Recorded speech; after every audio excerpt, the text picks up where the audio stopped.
यांनी फक्त एवढं सांगितलं, म्हणजे 2 वर्ष हे एवढं चांगलं मसरूळ रस्त्यावरती थेरपी सेंटर आहे हेच आम्हाला माहिती नव्हतं. कारण वय झाल्यानंतर आपण 4 भिंतीत कोंडून घेतो स्वतःला. कारण काय? कारण सर्वांगातल्या वेदना, मानसिक तणाव, शारीरिक तणाव, कौटुंबिक तणाव, आर्थिक तणाव आणि जास्त येतात का? अनुभवाने आपण काय झालेलो असतो? परिपक्व झालेलो असतो. आणि आपल्याला जावयाने सांगितलं की आजचा दिवस माझ्यासाठी द्या, आणि आम्ही इथे आलो. स्टाफ अतिशय सुंदर. आल्याबरोबर जी आई बाबा ही हाक, म्हणजे कुणीही आपले नसताना, रक्ताची नाती नसताना देखील आई आणि बाबा याला आपण खरोखर खरोखर अगदी नितातलेले असतो. घरात सून असते, आई आई करते, पण ते उष्ण असतं. मुलगा कामाला जातो, धावपळीत येतो, तेही उष्ण असतं. कदाचित कुणाकडे चांगलं असेल, कुणाकडे वाईट असेल, पण एक अनुभव म्हणून मी शेअर करते. इथे आई बाबा ही हाक मी 5 वर्षांनी ऐकली. कारण सांगते, मी कोरोनाच्या अगोदर निवृत्त झाली आणि कोरोना लागला आणि मी इथे आली. माझे नातू बॉम्बेवरनं, मुलं मुली बॉम्बेवरनं पळून आली इथे, कारण तिकडे महाभयंकर कोरोना होता.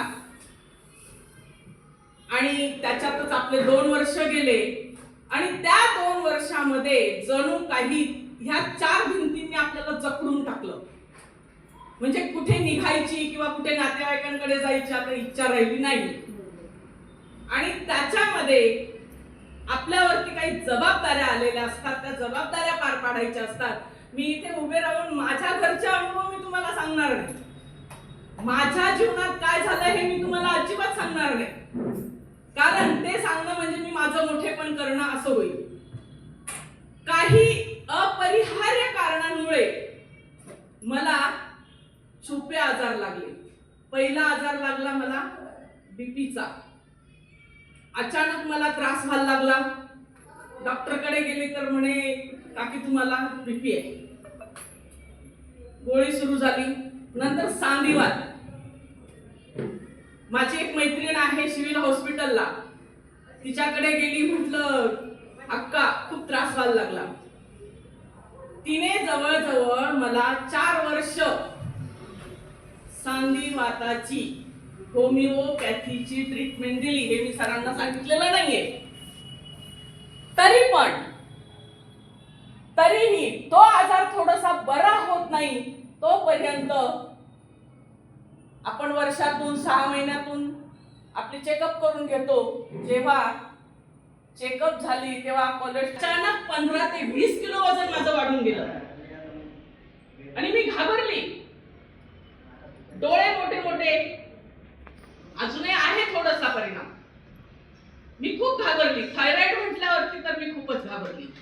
सकाळी सकाळी उठा, ती गोळी घ्या, पाऊण तास बाकीची कामं करा आणि मग नंतर तुमचं दिनचर्या चालू करा.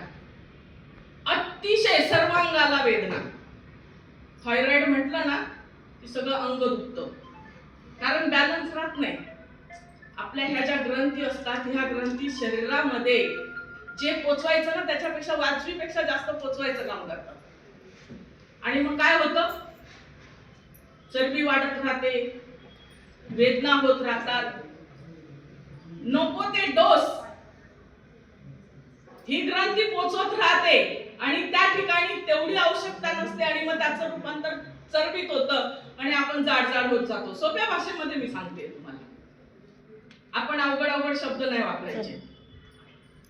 इथे आली, एक डेमो घेतला, एक काहीतरी असं वाटलं चला करून बघूया, काय हरकत आहे. आणि दुसऱ्या दिवशी त्यांच्या नियमाप्रमाणे बेडशीट आणि कार्ड तयार केलं आणि 15-20 दिवस आम्ही जवळजवळ एकाच कुटुंबातले 6 मेंबर येत राहिलो.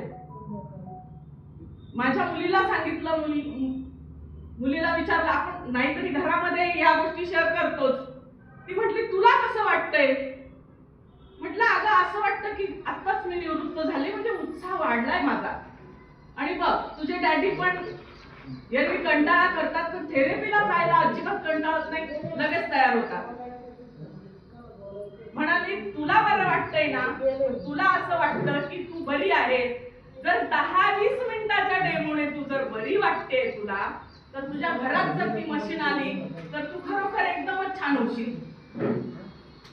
आणि बस, मुलाला विचारलं नाही, सुनेला विचारलं नाही, नातेवाईकांना का म्हणून विचारायचं? अहो, आपलेच जेव्हा आपण सांगतो ना आम्हाला हे घ्यायचंय, तेव्हा आपण जसं त्यांच्या जीवनातून ते हळूहळू आपल्याला कुठेतरी पाय उतार करतात ना, तसंच आपल्या वस्तू घेण्यासाठीही ते नाखुश असतात.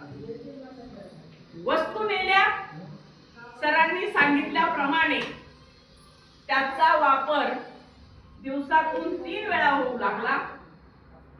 आता इथे यायची गरज नाही, तरी पण हा स्टाफ, सर, असं वाटतं यांचे चेहरे 1-2 दिवसातून पाहिले ना की अजून काहीतरी एक ऊर्जा येते, टॉनिक मिळतं. आणि ते शब्द आई, बाबा, हे जे शब्द आहेत ना, ते शब्द खरोखर मी तुम्हाला सांगते, दिवसभराचं एक ताकदीचं इंजेक्शन देऊन जातात. कुणीतरी तर आहे आपल्या इथे आपल्याला पाहणार, तुमच्याकडे त्यांना लक्ष द्यायला वेळ नाही. मग आपणच आपल्याकडे का लक्ष देऊ नये? आपण आपल्यासाठी का जगू नये? आपण आपल्याला का वेळ देऊ नये? मी पहिल्या दिवशी आली तर सरही सांगतील, अक्षरशः असं वाटायचं ही बाई अतिशय रोगिष्ट आहे, अतिशय रोगिष्ट. चेहऱ्यावरती माझ्या इतकी उदासीनता होती की ह्या मुली थोडं काय बोलल्या की मला रडायला यायचं, इतकी मी भावनिक झाली होती. बर, असंही नाही की आर्थिक परिस्थिती अतिशय उत्तम आहे, मुलं लक्ष देत नाही असंही नाही, देतात. काय लक्ष देतात ते? त्यांनी मेडिक्लेम काढून ठेवलेला आहे 7-7 लाखाचा, 9 लाखाचा. वर्षाला ते 70 ते 75 हजार रुपये भरतात. आणि जर सांगितलं की आमचं हे दुखतं, अरे किती दवाखाने आहेत नाशिकला, जा 24 तास ऍडमिट व्हा, मग तुमची पूर्ण कुंडली तयार होईल आणि मग कुठे कापाकापी होईल ते तुमचं तुम्ही बघून घ्या. बाई लावून देतो, कामाला बाई लावून घ्या, पण वेळ आम्ही तुम्हाला देऊ शकत नाही. ही प्रत्येक घरातली उदासीनता आहे की नाही? दादा आहे की नाही? ताई आहे की नाही? ज्या घरामध्ये मुलं लहान लहान असतील आणि सुना आणि मुलं कामाला जात असतील आणि नातवंड सांभाळायची जर तुम्हाला आवश्यकता असेल तर तुम्ही त्यांना खूप आवडता, तुम्ही अतिशय आवडीचे असतात. पण ज्या दिवशी तुम्ही काहीही कामाचे राहत नाही, ते सक्षम असतात, त्यावेळी तुमचं पेन्शनही त्यांना जवळ करत नाही. हे पेन्शन घ्या आणि लांब जा. कारण स्वातंत्र्याचं मोल हे प्राण्यांना देखील आहे. आपण तर बुद्धिजीवी प्राणी आहोत. प्रत्येकाला स्वातंत्र्य पाहिजे. सुनेला घरामध्ये तिचं एक वेगळं स्वातंत्र्य पाहिजे. कोणाचीही, म्हणजे ही सासू आहे, सासरे, आता यांच्या समोर मी बेडरूम मध्ये कशी जाऊ आराम करायला, किंवा मी माझ्या नवऱ्याला 4 कामं कशी सांगू, कारण सासू बघेल, सासरे बघतील, मग तिला ते स्वातंत्र्य मिळत नाही. मग तिला आपण ह्या वयामध्ये नकोशे होतो, कटकटी सुरू होतात आणि कुठेतरी ते चालू होतं. आता हा झाला दुसरा भाग. आपण आपल्यासाठी जगूया, आपण आपल्यासाठी काहीतरी करूया आणि आपल्या बरोबर आपल्या कुटुंबाला देखील याची सवय लावूया. मी घरी नेलं, करमत नाही, किंवा चला बाबा आपलं वय झालेलं आहे तर मी माझ्या नातवाला आणलेला आहे, तो 8वीला आहे, स्टाफने त्याला शिकवलं आणि तो आता अगदी जाता जाता शाळेत जाता जाता म्हणतो, चला बसा अमूजी मी तुम्हाला लावून देतो. आता येतं मला, पण त्याची आहे सवय करून मी त्याला म्हणते की लाव. आता मी सकाळी आंघोळ करून तत्तमवर 40 मिनिटं सरांनी सांगितल्याप्रमाणे 40 मिनिटं बसली. तिथून उठल्यानंतर एक वयस्कर आजी माझ्याकडे 4-5 दिवसासाठी पाहुणी आलेली आहे, तिला बसवलं आणि मी मॅटवर गेली. सरांनी सांगितल्याप्रमाणे मॅटवर मी 40 मिनिटं राहिली. आणि जेव्हा आपल्या शरीरातून घामातून जे विषारी द्रव्य निघून जातात आणि एक सूर्याची किरण, थोडासा सेक, 10-15 दिवसापूर्वी माझी ह्या बाजूची नस गुडघ्याच्या खालची पूर्ण आखडली होती. मोटरसायकलवर बसताना मला त्रास होत होता. आता अगदी मी ज्या दिवशी तत्तम आणि मॅट थेरपी सर देऊन गेले, कारण ह्या वस्तू मला कधीही दवाखान्यात जाऊ देणार नाही. त्याच्या अगोदर माझी मानसिकता, दादा ताई, माझी मानसिकता अशी झाली होती की मला पॅरालिसिस होतो की काय, मला अटॅक येतो की काय म्हणायचे. आता हे मी कुणाला सांगू की माझा पूर्ण शरीराचा एक भाग बधीर होतोय. मग मी सकाळी व्यवस्थित उठेल का की माझं तोंड वाकडं झालेलं असेल. पण सरांनी मला जेव्हा खात्री दिली की ह्या 2 आजारापासून तुम्ही पूर्ण मुक्त आहात, काय पाहिजे अजून, काय पाहिजे. 30 ते 35 वर्षाच्या मुलांना अटॅक येतोय, पॅरालिसिसचे झटके येत आहेत. मी विचार केला की आपण ह्या 2 वस्तू घरामध्ये नेल्यानंतर फक्त आपल्यालाच त्याचा उपयोग नाही, तर माझ्या सर्व कुटुंबाला पण आहे. आणि शेजारी असे कोणी असतील त्यांनाही मी सांगते की या, वेळात वेळ काढून या, तुम्ही 15-20 मिनिटं घ्या, तुम्हाला कसं वाटतं बघा. का सांगते मी? कारण मला विश्वास आहे, मला खात्री आहे आणि माझ्यावरती मी प्रयोग करत आहे. आणि प्रयोग केल्यानंतर माझ्या लक्षात आलेलं आहे की ह्या वस्तू प्रत्येक घरामध्ये आज गरजेच्या आहेत. कारण आपण उन्हामध्ये बसून सकाळी ऊन कोळवून घेऊ शकत नाही. पूर्वी गावागावामध्ये, खेड्यातच आहोत आपण, खेड्यातच जन्म झालेला आहे आपला, वेशीच्या बाहेर एक चौथरा असायचा आणि त्या चौथऱ्यामध्ये सर्व रिटायर, वयस्कर सगळे जाऊन बसायचे आणि कोवळ्या उन्हामध्ये 9 ते 10 वाजेपर्यंत माझे बाबा सुद्धा बसायचे. आणि मग 10 वाजता आले, जेवायचे, थोडासा आराम केला की पुन्हा चौथऱ्यावर जायचे. त्यांना कुठलेही आजार नव्हते. आता जे आजार आहे, मधुमेह आहे, काय काय आजार निघाले, जे आजार आपण कधीच ऐकलेही नव्हते ते आजार आता निघालेले आहेत. का निघालेले आहेत? त्याला कारण आहे आपण ऊनच घेत नाही, उन्हामध्ये जातच नाही आणि आपला शरीरातलं विषारी द्रव्य आपण बाहेर काढतच नाही आणि ते शरीरामध्ये साचून राहतं आणि आपल्याला हे असे नको ते आजार लागतात. आता सायटिकाचा पण मला त्रास होत होता. इतक्या वेदना की मला असं वाटायचं की आयुष्यभर काय केलं आपण. खूप स्वतःवरती अन्याय करून घेतला, खूप अन्याय करून घेतला. म्हणजे होत नव्हतं तरी आपण करत होतो, नोकरी करत होतो, घरामध्ये कामं करत होतो, समाजाचं बघत होतो, कुटुंबाचं बघत होतो, नातेवाईकांचं बघत होतो. पण आज जी माझ्यावरती वेळ आलेली आहे तिला मीच जबाबदार आहे आणि आता त्याच्यासाठी मलाच काहीतरी करावं लागणार आहे.